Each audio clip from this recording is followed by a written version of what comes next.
Bag बघा किती छान आहे. माझी गावालाच राहिली होती आत्ता गेल्यावर, भाजीला नव्हती, सकाळी आणली मी. 140 120 काही पण सांगतात, पण 100 पेक्षा जास्त देऊ नका. ह्याच्यावर पेंटिंग किती छान आहे ना, त्याच्यामुळे मला खूप आवडली ती बॅग.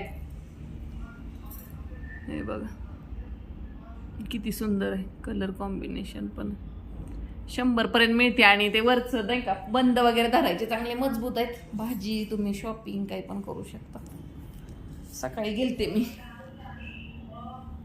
काय कोथिंबीर वगैरे फळं वगैरे आणली. कोथिंबीर गड्डी तर 100ला लागायचं आणलं बाई. कांदे लसूण वगैरे बाकी जास्त भाजीपाला घेतला नाही काय एवढं. मला असं म्हणजे म्हणलं उगाच आणून ठेवायला लागते. मिरच्या असं कोथिंबीर आलं असं लागायचं आणलं.